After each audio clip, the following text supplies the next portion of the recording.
Selamat siang Pak Fahrul Razi. Selamat siang Pak. Assalamualaikum warahmatullahi wabarakatuh. Waalaikumsalam Pak. Sehat ya Pak? Yang lain nggak penting. Penting juga Pak. Sertifikasi KCT penting Pak.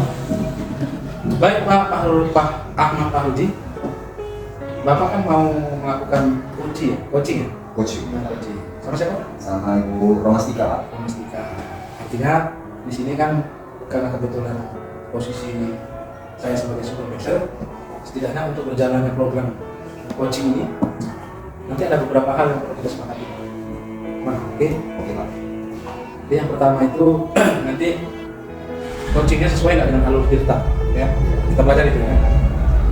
Kemudian apakah Pak Ahmad Fahrudi nanti memberikan pertanyaan atau mengajukan pertanyaan yang berbobot atau enggak? Jadi di situ kita lihat Pak. Kemudian bagaimana nanti kita lihat juga respon dari Puci dalam menjawab pertanyaan-pertanyaan dari Bapak. Kemudian yang keempat, jadi ada 4 ini yang dari tolak ukur kita Pak untuk melihat coachingnya sesuai dengan prosedur kita. Memenuhi konsep atau prinsip-prinsip kemitraan atau proses kreatif dalam memaksimalkan potensi. Kira-kira oke Pak ya? Oke Pak. Baik. Untuk yang pertama, nanti setelah rubrik penilaian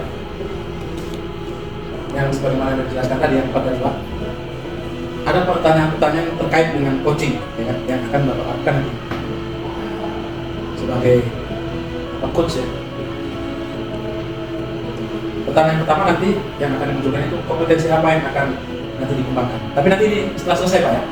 Kemudian yang kedua, di antara 3 kompetensi yang dikembangkan, di antara kompetensi yang dikembangkan itu nanti dari hasil jawaban itu yang secara spesifik untuk diobservasi yang mana. Jadi nanti setelah Bapak melakukan coach, ini yang akan dijadikan pertanyaan secara detail. Kemudian indikator ketercapaian dan tujuan pengembangan yang akan diinginkan dari pelaksanaan coaching. Mungkin itu Pak ya. Baik Pak, mungkin itu saja dari saya sebelum kita lanjutkan atau sebelum dilanjutkan coachingnya. Ada pertanyaan lagi? Mungkin saya nanti ini bimbingan atau nanti Bapak selanjutnya tentang bagaimana cara menggali memberikan pertanyaan pada coaching yang nanti Pak. Nanti perlu saya akan dari Bapak. Nanti kita lihat dulu Pak ya bagaimana proses coachingnya, nanti baru bisa kita evaluasi dan kita lihat. Oke Pak, silakan Pak. Oke Pak, terima kasih Pak. Oke, selamat siang Pak Fahrudi. Selamat siang Pak. Selamat di. Selamat. Iya. Dari mana tadi? Ya dari tempat kerja Pak, dari kelas. Gimana kondisi kegiatan belajar hari ini? Aman Pak? Alhamdulillah Pak. Ini juga kita harapkan di setiap pembelajaran ya kan? Apa ceritanya Pak? Bapak ini cerita-cerita aja Pak, cerita-cerita tentang masalah rekan-rekan manajemen saya rekan-rekan guru dalam mendisiplinkan siswa ini terlalu berlebihan Pak. Berarti dari sepemantauan Bapak kondisinya saat ini seperti itu Iya. dalam Mendisiplinkan siswa. siswa ya. Jadi saya rasa kok Konkretnya apa itu Pak? konfliknya seperti contohnya ya Pak, contohnya itu ada siswa nanti yang menggunakan HP pada saat jam pembelajaran Ya. itu langsung diambil kemudian ditahan mungkin sampai beberapa hari tanpa ditanya kenapa menggunakan apa sebabnya. Jadi saya merasa kok jadinya kok terlalu berlebihan gitu Pak. Padahal kan mungkin anak ini menggunakan itu karena ada sebab, bisa juga ada sebab, tapi itu nggak ditanya gitu, langsung diskusi saja ya. Nah ini kan cerita pada saya Pak, dan ini kalau gitu minta bantuan lah mungkin kan, saya nanyakan permasalahannya seperti itu. Kalau saya tanya kenapa diambil, dia katakan waktu Bapak itu menerangkan kami disuruh mencari sendiri, saya mencarinya di melalui HP, melalui Google Pak. Jadi kalau diambil nggak tahu kan, waktu saya menggunakan memang saya di bawah meja membukanya, nggak di atas meja. Sembunyi. Nah, bukan sembunyi sebenarnya Pak, dia di bawah meja itu. Jadi mungkin Bapak itu curiga, tapi kita saya jelaskan itu Bapak tidak terima. Merasa kok berlebihan tanpa ada identifikasi dulu apa masalahnya, kenapa seperti itu langsung. Kemudian tidak diselesaikan pada hari itu juga. Tahan. Iya, ditahan sampai beberapa hari. Dan ini sering terjadi, saya lihat dari rekan-rekan guru yang lain seperti itu juga sering terjadi. Rata-rata begitu ya. Hampir Pak, hampir rata-rata kebanyakan seperti itu. Pasti biasanya kalau kayak gitu ada yang mengaruhi itu, Pak. Kalau menurut Bapak lah, Kalau saya rasa, apa yang mengaruhi? kalau saya kira sih Pak, ini masalahnya masalah pemahaman gurunya saja Pak. Pemahaman ya. Iya, ini mungkin saja gurunya ini karena dia mungkin merasa guru, dia berhak atas siswa itu apa saja. Atau mungkin sebelum kegiatan pembelajaran atau ada kesepakatan semacam kesepakatan nggak ada ya? Nah itu yang Cara menggunakan HP ya, Pak? itu yang saya ragukan Pak. Kalau saya yakin kalau seperti ini terjadinya, mungkin saja pada saat awal pembelajaran itu atau awal kegiatan pembelajaran di awal pembelajaran mungkin guru-guru ini nggak membuat kesepakatan dalam pembelajaran mereka, sehingga tidak satu visi semuanya siswa ini dan gurunya dalam kegiatan pembelajaran selanjutnya. Harusnya kan harus ada kesepakatan kan gitu kan. Kemudian dalam menindaklanjuti kedisiplinan siswa ini kan harusnya guru itu mempertanyakan dulu kenapa ya, nggak langsung kita vonis, karena kita kan guru kan bukan sebagai penghukum gitu kan. Guru itu kan kalau bisa sebagai manajerial ya.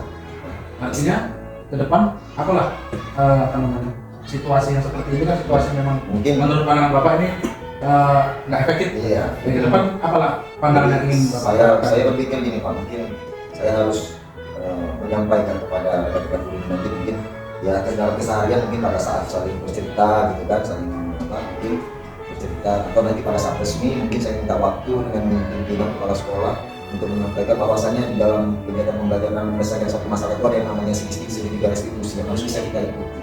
Kemudian ada peran kita guru itu sebagai apa sebenarnya kan?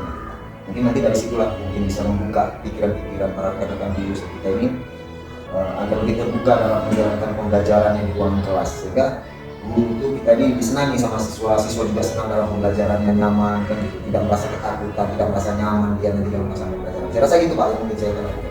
Nanti itu udah termasuk rencana yang Iya, rencana saya akan lakukan ke depan lah ya. Pak.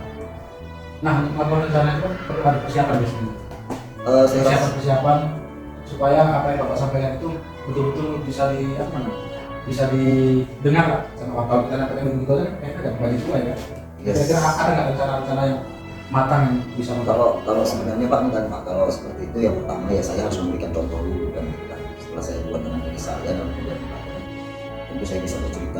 Kalau sebenarnya kalau berencana khususnya itu nggak perlu ada rencana khusus, karena nanti saya bisa pada saat nanti ngobrol bersama dengan rekan-rekan saya bisa menyampaikan itu secara sekilas. Iya, saya menjalankan. Kemudian nanti pada waktu rapat seperti saya bilang tadi Pak, seperti saya katakan tadi, pada saat rapat mungkin saya bisa waktu kepala sekolah agar bisa membuka jalan pikiran rekan-rekan ini agar kedepannya dalam pembelajaran proses belajar mengajarnya lebih baik, apa saja yang harus bisa dilakukan mereka. Jadi itu yang mungkin yang tahapan yang mungkin saya bisa laksanakan. Seperti itu. Jadi itulah yang pada akhirnya bisa mewujudkan atau apa namanya cara guru memberikan apa tadi apa bukan hukuman dari bahasanya terhadap siswa yang melakukan pelanggaran dari konsekuensi, menjalankan konsekuensi Pak. Selain yang Bapak sampaikan tadi, kira-kira ada lagi nggak? Saya rasa yang untuk sementara ini itu yang menjadi pikiran saya Pak dalam kegiatan belajar mengajar di sekolah ini. Berarti komunikasi ya? Iya, artinya mungkin guru ini kan kawan-kawan kita ini belum mengetahui sampai ke sana kan. Mungkin harus buka lagi kalau begitu. Ya, prinsipnya saya sangat setuju dengan apa yang Bapak sampaikan. Walaupun pada dasarnya memang handphone ini kalau kita ungkapan tepatnya itu seperti pisau ya. Kalau nggak dimanfaatkan untuk hal positif ya, akhirnya dari negatif ya kan. Itu juga sebaliknya. Kalau pisau itu kalau untuk potong sayap bisa bermanfaat ya kan. Kalau untuk apa, jadi nggak bermanfaat. Jadi sangat luar biasa yang bisa terjadi dalam program-program yang disampaikan. Nah kira-kira apalah nanti bukti yang bisa Bapak sampaikan, bukti yang bisa Bapak munculkan ketika program ini bisa berjalan? Ya nanti kan mungkin saya akan menyampaikan bagaimana saya nanti minta dari anak-anak pendapatnya, mungkin bagaimana Bapak yang kemarin apakah sudah lebih baik dalam makanya ya mungkin siswa itu bisa saya berkomunikasi dengan siswa-siswa lagi bagaimana saya teruskan selama ini Pak. Kedepannya apakah ada perubahan? Berarti kalau ada perubahan, berarti kan berjalan. Nah, yang proses itu. Sama aja kan problem cuma kita sampaikan aja. Iya. Evaluasinya kan jadinya nggak bermanfaat juga kan. Jadi kan perlu kayak semacam angket ya Pak, istilahnya pendapat. Ada tanggung jawab moral. Iya. Ketika kita sudah punya rencana, sudah punya program, Kalau nggak dijalankan sayang kan, tapi bagus ya. Oke lah Pak, kira-kira dari pembicaraan kita ini apa yang bisa disimpulkan? Jadi yang bisa saya simpulkan di sini Pak, pentingnya kita jalankan itu filosofi Ki Hajar Dewantara itu Pak, bahwasanya kita harus pahami anak itu berada pada zamannya. Kita nggak bisa samakan Sesuai dengan kodratnya. Iya, sesuai dengan kodratnya dan zamannya Pak. Kita nggak bisa samakan zaman kita dulu, diajar guru kita dengan zaman sekarang anak ini kan. Utara kemajuan zaman itu kan juga berbeda Pak, menurut saya gitu. Jadi guru-guru kita ini memang sebenarnya harus lebih memahami filosofi daripada Ki Hajar Dewantara itu. Kodrat anak itu yang harus dia pahami sesuai alam, jadi sesuai dengan zaman dan sesuai kodrat alamnya. Itu yang bisa saya simpulkan. Artinya dari pembicaraan kita ini Bapak dapat solusi kan? Ya, saya dapat solusinya itu tadi Pak. Saya harus berusaha membuka pikiran teman-teman kita ini tadi. Solusinya bagaimana caranya agar dalam pendisiplinan siswa itu tetap berada kodratnya dalam filosofi Ki Hajar Dewantara tadi. Gitu ya. Dengan cara melakukan yang seperti restitusi, ya tahapan-tahapan misalnya seperti itu. Kemudian kita harus tahu kita ini siapa. Apakah sebagai penghukum, apakah sebagai manajernya, apakah sebagai temannya. Tahu posisi. Iya, harus bisa menempatkannya. Mungkin akan lebar di kamu dulu. Mungkin ada kegiatan lain lagi. Ya. Terima kasih banyak Pak. Saya juga Pak, terima kasih Pak atas waktu dan kesempatan yang Bapak berikan bisa berbicara dengan Bapak. Saya izin ya Pak ya. Iya Pak. Terima kasih Pak. Ya sama-sama. Halo Pak Sumadi, Halo Bu. selamat siang. Ya. Terima kasih sudah datang di kesempatan ini. Apa nih ya Pak Sumadi yang mau diutarakan pada pertemuan kali ini? Jadi gimana? Memang beberapa hari ini agak kurang fokus juga saya kan juga. Kebetulan ada sedikit persoalan di kelas ini. Kelas itu kebetulan anak-anak itu belakangan ini agak kurang semangat belajar. Anak-anaknya kurang semangat ya? Kurang semangat. Apa yang Bapak harapkan dalam kegiatan belajar yang baru ini Bapak? Anak-anak itu ya semangat harus belajar. Belajar dengan baik, mengikuti mengerjakan tugas dengan baik, interaksi belajar dengan baik. Jadi kalau kira-kira keadaan misalkan 10 keadaan anak Bapak di kelas itu interval anak Bapak itu nilainya pada saat ini berapa? Kalau saat ini mungkin sangat nilai itu nilai mahal ya. Siswa Bapak ya di kelas ya? Memang nggak semuanya sih. Kalau nggak semuanya ya, itu harus nilai. Jadi virus gitu. Jadi kalau Bapak harapkan keadaan anak Bapak pada saat ini bernilai 6, Bapak mengharapkan anaknya itu pada level berapa? Nilai berapa? Kalau kadang-kadang kalau semua 100 nya itu nggak mungkin. Setidaknya ada pelatih sendiri tetap boleh gitu. Dari Bapak utarakan sama Bapak tadi, kira-kira menurut Bapak apa yang harus terjadi agar anak-anak ini bisa fokus di kelas dan mengikuti pembelajaran itu? Jadi selama ini kan kita udah coba sih dengan berbagai macam metode diskusi juga, kemudian penilaian kemudian kita tayangkan ini bukan hanya presentasi lah, mau komen itu semangat ya. Tapi begitu orang dikasih tugas kerjaan kan nggak selama kan belajar terus ada kelas ini. Nah itu mulai nggak semangat, mulai kawan-kawan yang lain sehingga mereka itu kalau saya tanya dari apa jadi dari dapat sudah sekali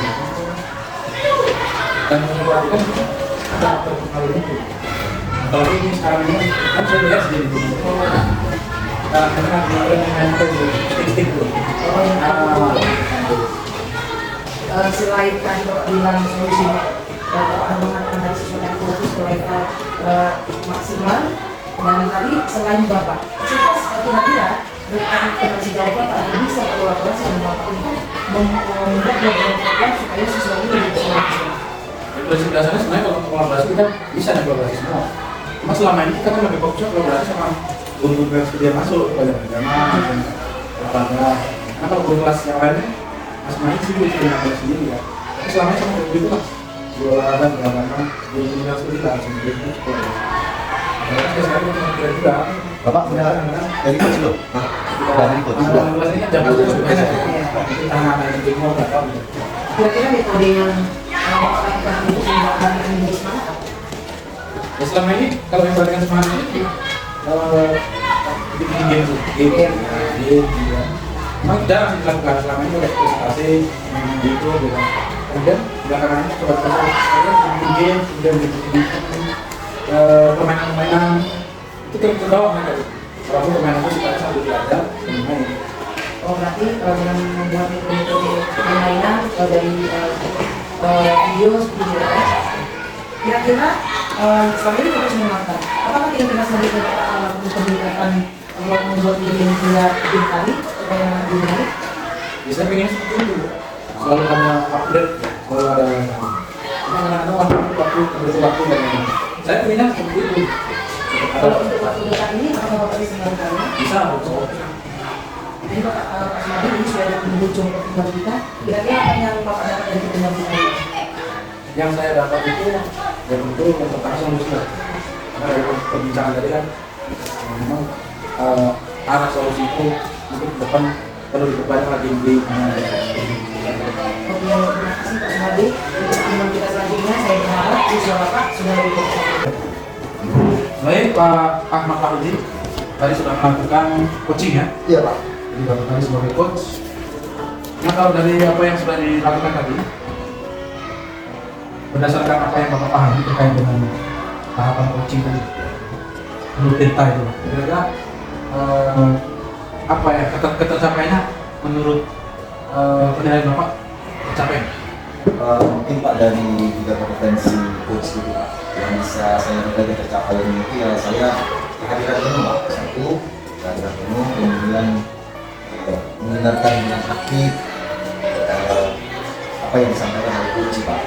Itu yang mungkin bisa alurnya benar tercapai. Kalau alurnya Pak tercapai Pak.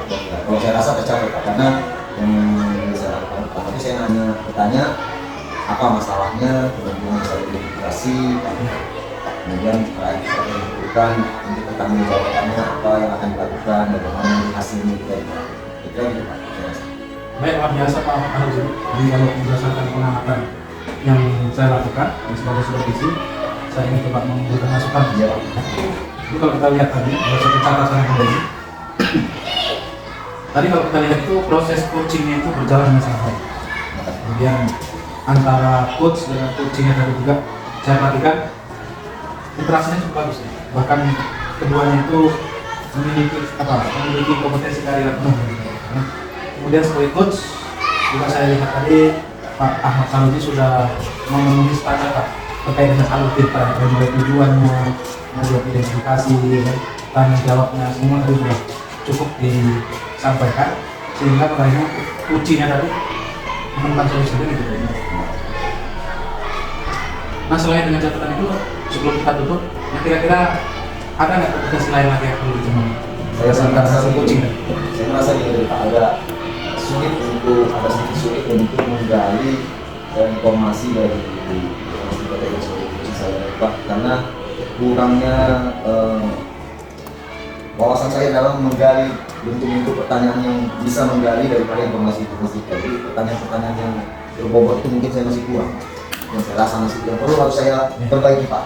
Ya itu mungkin nanti seiring berjalannya waktu banyak-banyak latihan Pak. Kalau penerbang bilang jam terbangnya semakin tinggi nanti Pak semakin mantap itu apa pertanyaan-pertanyaan.